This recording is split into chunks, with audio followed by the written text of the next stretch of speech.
Consider, Donald Trump has openly vowed, if reelected, he'll be a dictator on day one.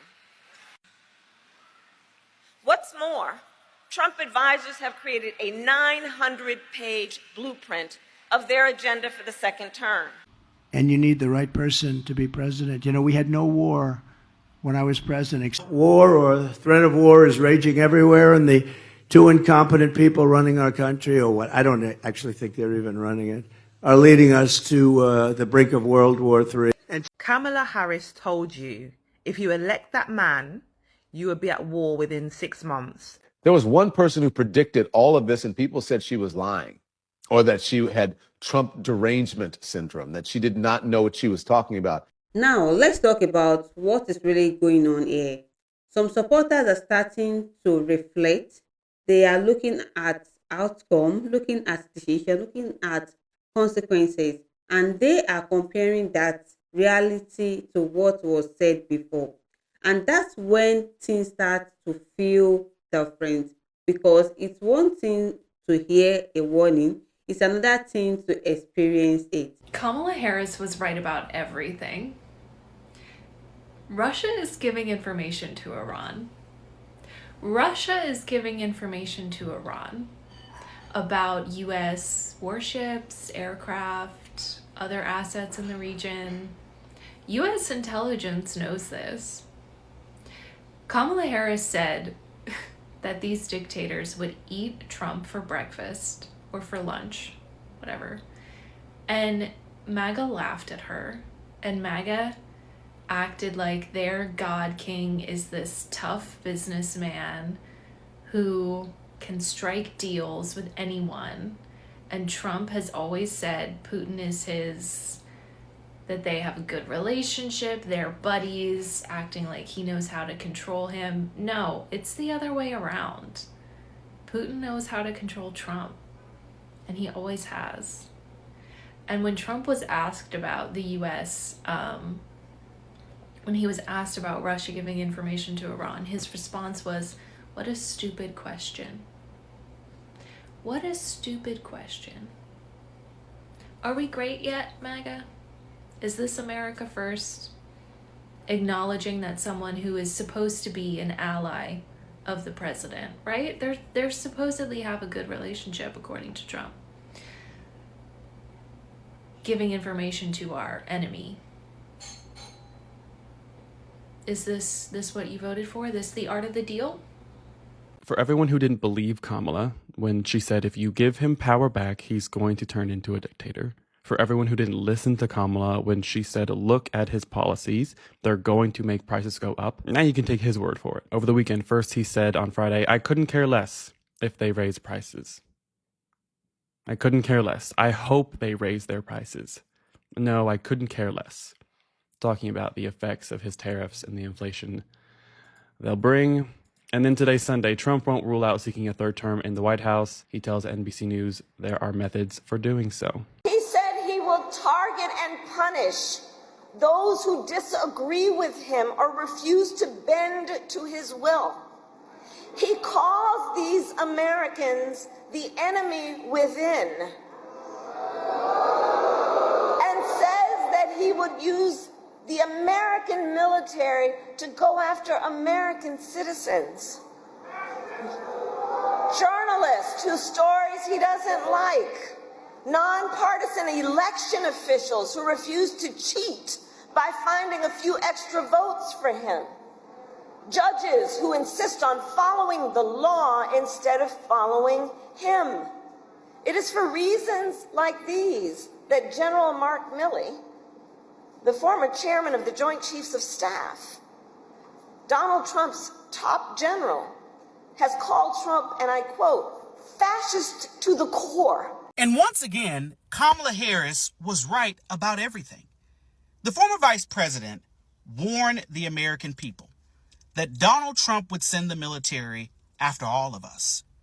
And we have seen it clear as day. He sent the National Guard to California. Now the National Guard is here in Washington, D.C., along with other federal agencies, walking around with rifles in hand as though they are in the streets of Baghdad. Next up on the list is Chicago. And Donald Trump is going a step further and creating a special task force within the National Guard that will do the work of what your day-to-day police officer should be doing. All under the disguise of controlling riots and reining in crime. Crime that is at an all-time low across the United States. And the interesting thing about all of this, he's only going after blue states, but completely overlooking the fact that many red states deal with crime also. Consider, Donald Trump has openly vowed if reelected, he'll be a dictator on day one. What's more, Trump advisors have created a 900-page blueprint of their agenda for the second term. They call it Project 2025. It includes a plan to cut Social Security, to repeal our $35 cap on insulin, to eliminate the Department of Education and end programs like Head Start. So let us be clear. This represents an outright attack on our children, our families, and our future. There was one person who predicted all of this, and people said she was lying, or that she had Trump derangement syndrome, that she did not know what she was talking about. But it has all come to pass that she was exactly right. Donald Trump intends to use the United States military against American citizens who simply disagree with him.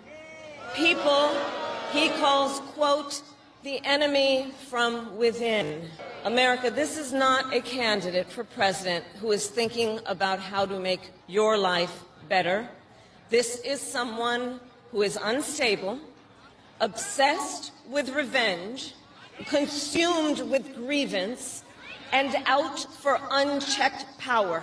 And she was 100% right. But she's a woman. She's black. Can't have that.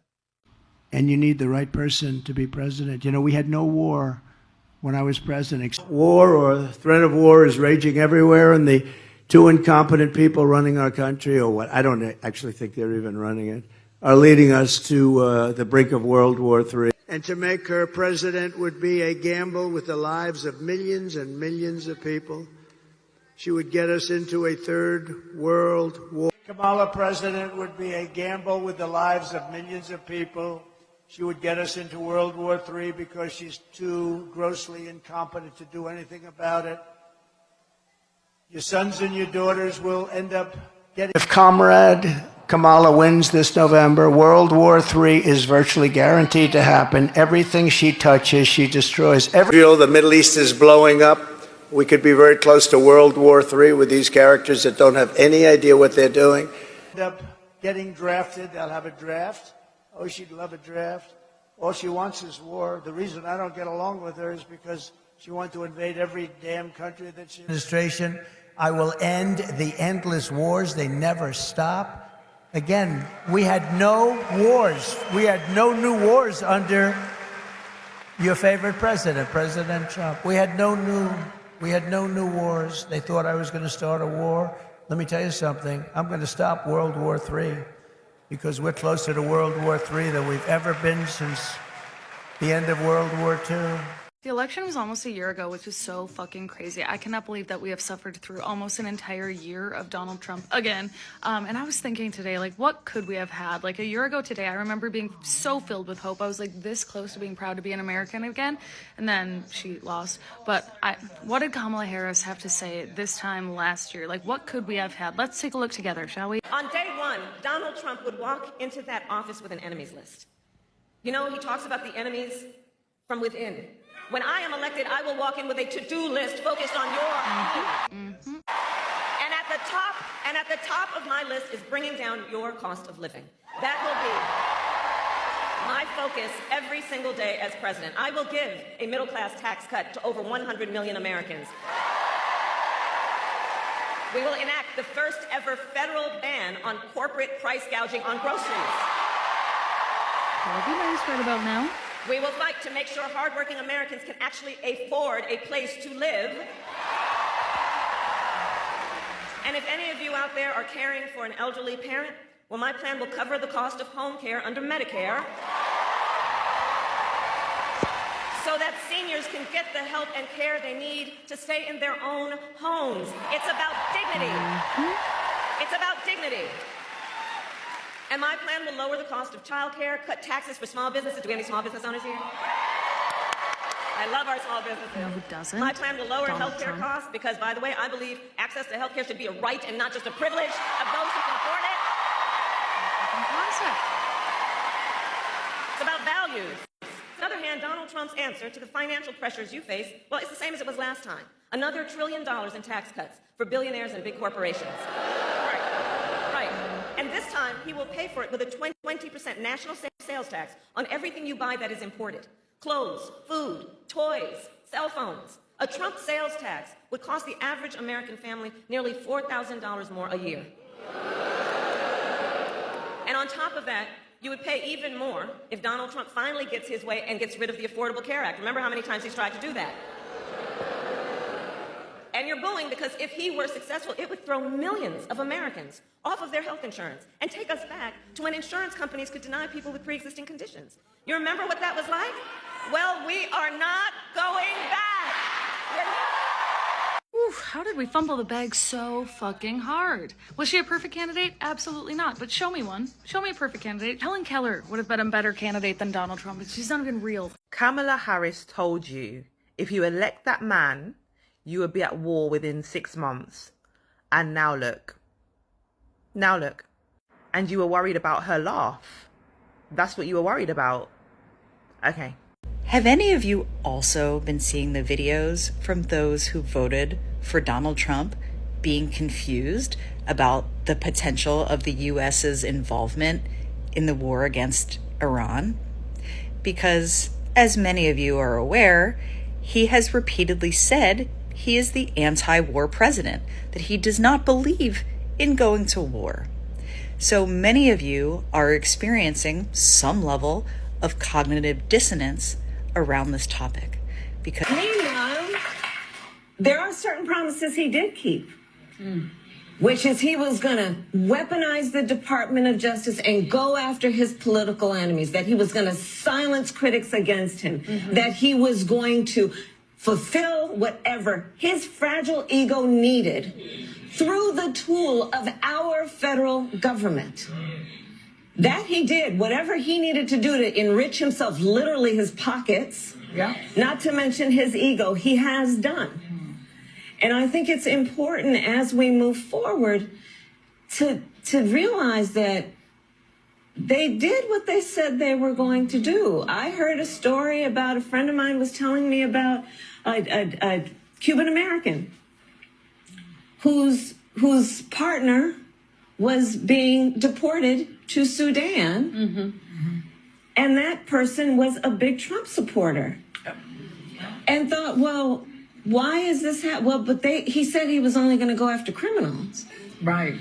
That's what he said. He lied. Tell you what, they ain't singing boy out that for Donald Trump. But part of what we have to remember about that election is, I think there are lessons about, you've got to listen to what they tell you. And this is bigger than Trump.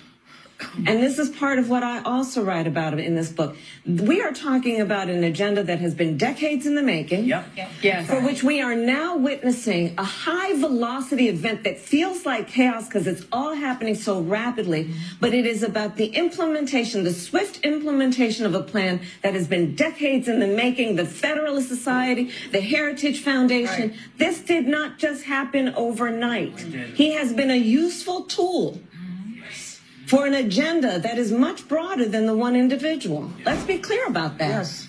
So, we're going, but we're coming right back.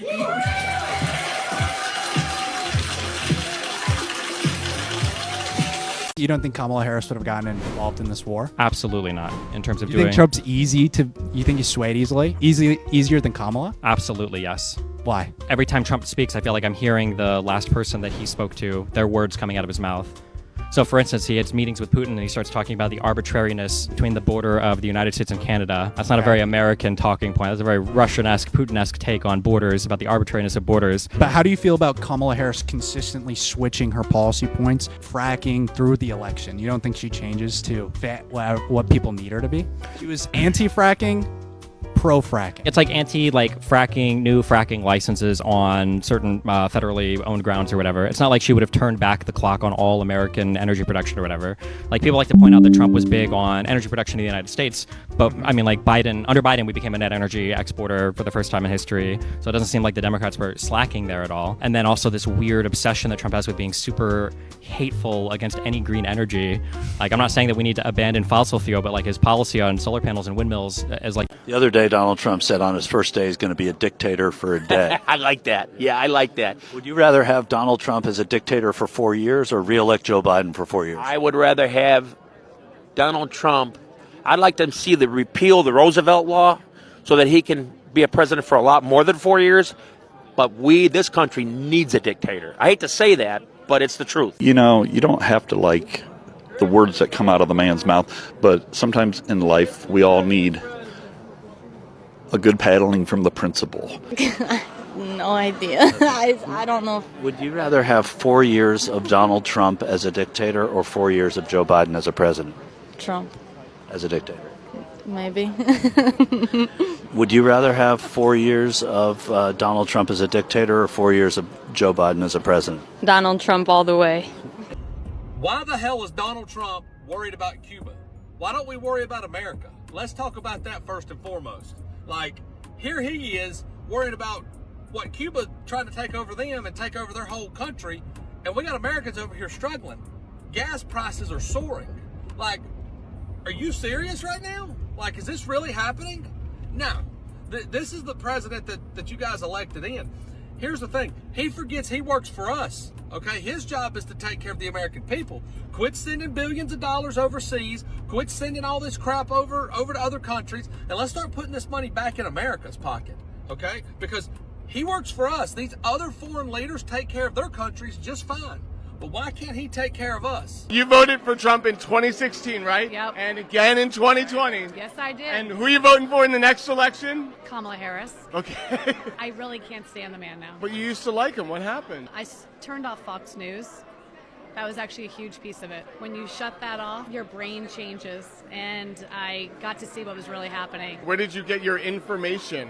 I actually got it from news sources that were unbiased. AP, Reuters. I stay away from extremes on either side. I also think I'd rather have somebody who doesn't sexually assault women. 26 other women also accused. So at some point, are they all lying or should we believe at least one of them? There's all these people that I think are so biased. It's like, oh, we're supposed to believe the 100 people that used to work for Trump. We're supposed to believe his ex-business partners. So let me ask you, when have you ever seen a president who's not supported by their own vice president, former vice president? 40 out of 44 of his cabinet members aren't supporting him. If you're a lifelong Republican, you have to look at that and say, there's something wrong here. But you're still a Republican, though. Like, Kamala wants to give everyone health care. I know, isn't that horrible? And then Walz wants free lunch for kids. Doesn't that, like, shock you as a Republican, though? It used to. But then I think if you really search your soul, who doesn't want free lunch for kids? People that are America first. No. Just not American children first. Yeah. Let's be real for a second. Politics is full of promises, big speeches, strong opinions, clear sides. But the truth is, the real test of leadership is not what is said during campaign. It's what happens after. And sometimes people don't fully understand the impact of their choices until those choices start affecting their daily lives. That's when frustration shows up.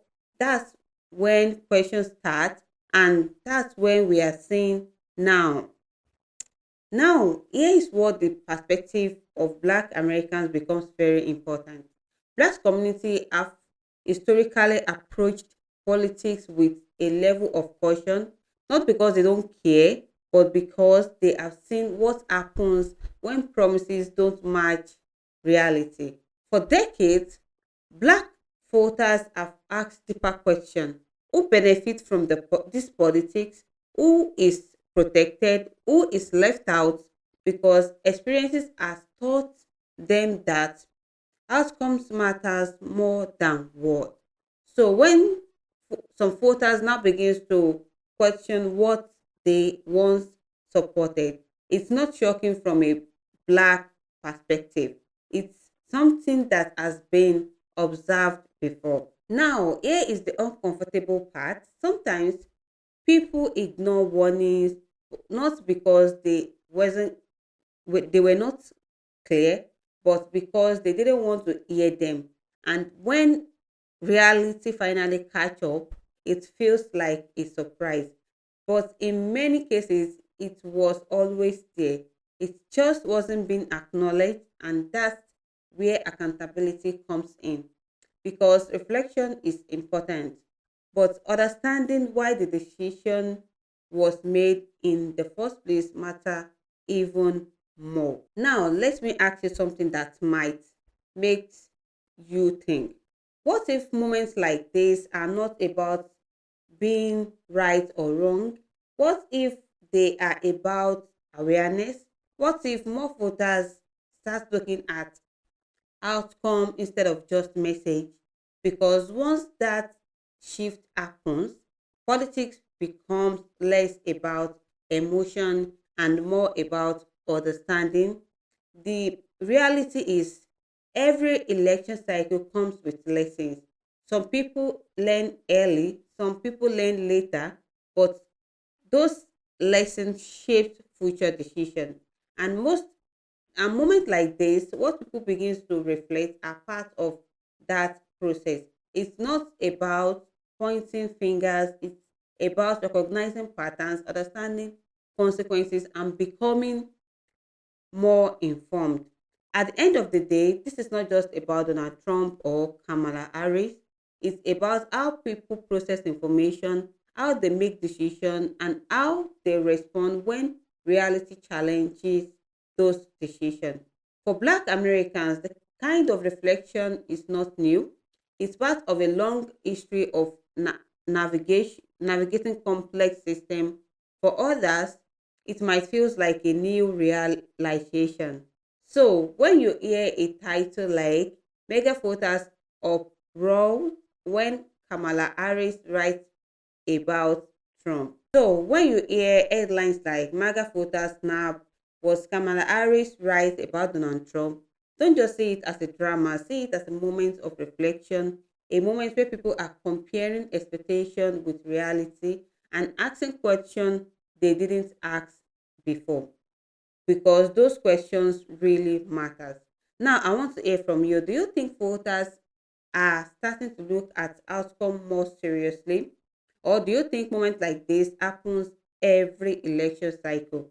Drop your thoughts in the comment below. And if you enjoy real thought-provoking conversation like this, make sure you like this video and subscribe, because on this channel, we don't just react to headlines, we break down what they really means. And trust me, this conversation is only getting started.